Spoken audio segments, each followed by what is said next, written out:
포도나무 앞에 와 있습니다. 캠벨 포도고요.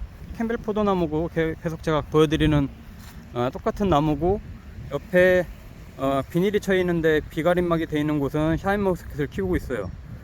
자, 지난주에 여기 충남인데 비도 많이 왔지만 바람이 무지 불었어요, 지난주. 그리고 오늘도 요 촬영하는 순간에도 이 비 소식이 잡혀 있고, 이제 강풍이 이제 지금 예보돼 있어서 바람이 많이 불고 있는데, 가지가 많이 부러졌습니다. 저 같은 경우는요, 이게 노지고 이게 비가림막처럼 이렇게 돼 있으면 그래도 좀 바람을 막아줄 텐데, 그럼 바람을 그냥 맞아버리니까 지금 이제 나오는 싹들이 아직 연하거든요. 연하게 이제 지금 싹이 올라오는데, 이 마디마디가 아직은 이 경화작용이 안 일어난 상태인데 바람에 막 이게 휘둘리니까 엄청 가지가 부러졌어요. 되게 안타까워요. 이 가지를 붙잡아 매주려고 해도 아직 이게 경화작용이 안 돼서 얘를 잡아당기는 순간 잘못하면 얘도 다 부러집니다. 그래서 그냥 이런 경우에는 그냥 자연에 맡기는 수밖에 없이, 그냥 저도 이렇게 최소한의 그냥 나무 가지 주가지가 흔들리는 것만 이렇게 붙잡아주고 있는데, 많이 얘도 부러졌네요. 얘도 보세요, 이렇게 부러져서 이렇게 달랑달랑, 요런 애들이 많이 있어요. 다른 분들은 어떤지 모르겠네요. 저만 이런 건지 아니면 다른 곳도 바람이 많이 불어서 좀 영향이 있는지, 요런 정도야 제가 끈으로 이렇게 묶어주지만, 이걸 위에 있는 애들을 이걸 잡아당겨서 이런 데다 묶으려고 하다 보면 요게 뚝 부러져요. 여기가 지금 일단 강풍, 이런 바람 많이 불 때 조심해야 될 것 같고요. 그렇다 치더라도 순치긴 해줘야 되니까 지금 잠깐 나왔는데, 한번 순이 얼마나 컸나 한번 보겠습니다. 지금 몇 마디 컸나 볼까요? 한 마디, 두 마디, 셋, 넷, 다섯, 여섯, 이제 7마디 정도 컸네요. 7마디, 한 8마디, 9마디. 보통은 제가 9마디에서 이제 순짓기를, 위에 이제 순치기를 해주는데, 조금 더 지켜봐야 될 것 같아요. 어떤 한번 볼까요? 하나, 둘, 셋, 넷, 다섯, 6개. 아직 멀었어요. 아직 멀었어. 다음 주 정도까지는 조금 더 지켜봐야 될 것 같고, 워낙 지금 바람이 많이 불어서 이 가지가 보세요. 여기 밑에 떨어진 거 좀 거의 많이 속상할 정도로 많이 꺾어졌는데, 저 같은 경우 한 지난주하고 이번주에 가지만 한 20개 정도 부러진 것 같아요. 이렇게 이제 버려진 게 많은데, 오늘 오후엔 어떻게 될지 모르겠네요.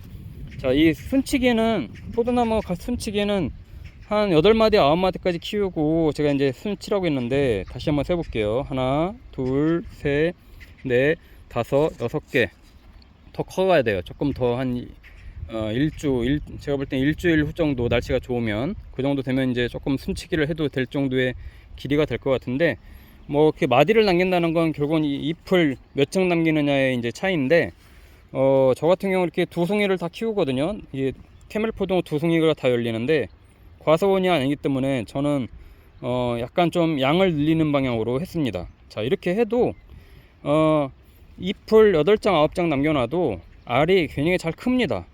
그거를 이렇게 걱정 안 하셔도 돼요. 어떤 분들은 잎을 더 많이 남겨야 된다는 분들도 있는데, 제가 계속해서 여기 실험해서 보여드렸듯이 2개 다 아주 잘 큽니다. 왜냐면 잎이 엄청나게 나중에 넓어져요. 굉장히 커져요. 그리고 또 하나는 이렇게 이제 옆에 이제 겨순이 나오잖아요. 이 겨순이 나오는데, 이런 애들을 겨순을 이렇게 좀 초반엔 집어준다고 하더라도, 제가 말씀드린다시피 여름 이후에는 얘네를 집어주는 속도보다도 얘네가 커가는 속도가 더 크기 때문에 어느 순간에는 조금 방치하게 됩니다. 그러면 잎이 더 많아지게 돼요, 자연적으로. 그럼 광합성도 더 하게 되고 자연스럽게 더 커질 수밖에 없습니다. 이게 과수원 하시는 분들은, 저는 전문꾼은 아니니까, 이렇게 밑으로 키우잖아요. 이렇게 작업하기 쉽게. 그래서 한 나무에서도 그렇게 많이 열리게 하지 않잖아요. 가지를 많이 않잖아요. 그러다 보니까 알도 그 상품성 있게 굵게 해야 되고, 이러다 보니까 전문적으로 계속 이런 겹순치기도 할 수 있고. 그런데 저는 이렇게 보시는 것처럼 위로 키우잖아요. 위로 키우니까 어느 순간에는 이제 위에 손이 잘 안 닿아요. 너무 막 우거지면, 저렇게 벌써 위로 올라가는 애들은 초반이야 조금 이렇게 잡아당겨서 이렇게 좀 겹순치기도 하고 할 수 있지만, 나중에 되면은 저 위에 손이 안 닿기 때문에 겹순들이 계속 나옵니다. 그러면 잎을 8장 9장 남겨놓는다고 하더라도 겨순에서 나오는 잎들 때문에 더 많은 잎이 형성이 돼요. 그래서 가지치기를 순치기를 8마디 9마디에서 해도 전혀 문제가 없다. 잘 큰다. 예. 근데 그것마저 안 해놓으면 나중에 중구난방 돼서 알도 작아지고 겨순도 계속 나와서 더 안 크게 되는 거예요. 초반에 그래서 그걸 잡아놔야 됩니다. 이렇게 이제 겨순들이 벌써 큰 가지들은 나오거든요. 이런 애들은 최대한 지금 집어주는 게 좋죠. 예, 최대한 이렇게 집어줘서 이 잎을 키우는 게 좋아요. 근데 계속 바람 불고 비바람 불고 하니까 벌써 이 잎들이 상처도 입고 서로 부딪혀서 이렇게 구멍도 뚫리고 막 이런 현상들이 있는데 뭐 이제 꽃이 개화할 때는 바람이 이렇게 많이 안 불길 바라야죠. 비도 많이 안 오고 해야 되는데 뭐 오늘은 꽃이 막 개화가 되기 전이기 때문에 나무까지 부러지는 거 말고는 비바람에는 큰 영향은 없을 걸로 보입니다. 자, 다른 분들도 한 이 정도씩은 다 나왔을 거예요. 육손치기 이제 지금 같이 해주면 좋고요. 이 포도송, 캠벨 포도송이 저 같은 경우 다 한 거지만 보통 2갈래로 나오거든요. 그래서 작은 갈래는 전지과이나 손톱으로 이렇게 끊어서 이렇게 딱 한 송이만 남을 수 있게 이제 정리를 해주는 게 좋습니다. 안 그러고 옆에서 조그맣게 같이 나오는 거 같이 키우면 알도 작아지고 나중에 포도모지 세울 때도 잘 안 들어가요. 너무 커서. 예. 이렇게 하나만 남겨놓고 손톱으로 해도 똑똑 떨어지니까 그런 거 이렇게 해서 이런 것도 이렇게 보시면 이렇게 있잖아요. 이런 거 이렇게 손으로 집어주는 거죠. 이렇게 하나만 남게. 그러니까 그런 작업들을 지금 중점적으로 하면 되고 지금은 이렇게 가지치기 겨울에 가지치기 한 거에서 한 가지씩만 남겨놓고 지금 키웠을 겁니다. 이렇게. 예. 또 새송가지에서 나오는 애들은 뭐 그런 거 상관없이 이렇게 나오겠지만은 하나씩만 남겨놓고 순치기를 지금 다 했을 거라고 이제 보여지고요. 그러고 난 다음에는 이제 저 순을 3가지 순을 어디까지 키울 거냐 요것만 잘 보시면 돼요. 그래서 제가 이제 그거 말씀드린 것처럼 8마디에서 9마디 정도까지 키우고 마지막에 순을 따주자.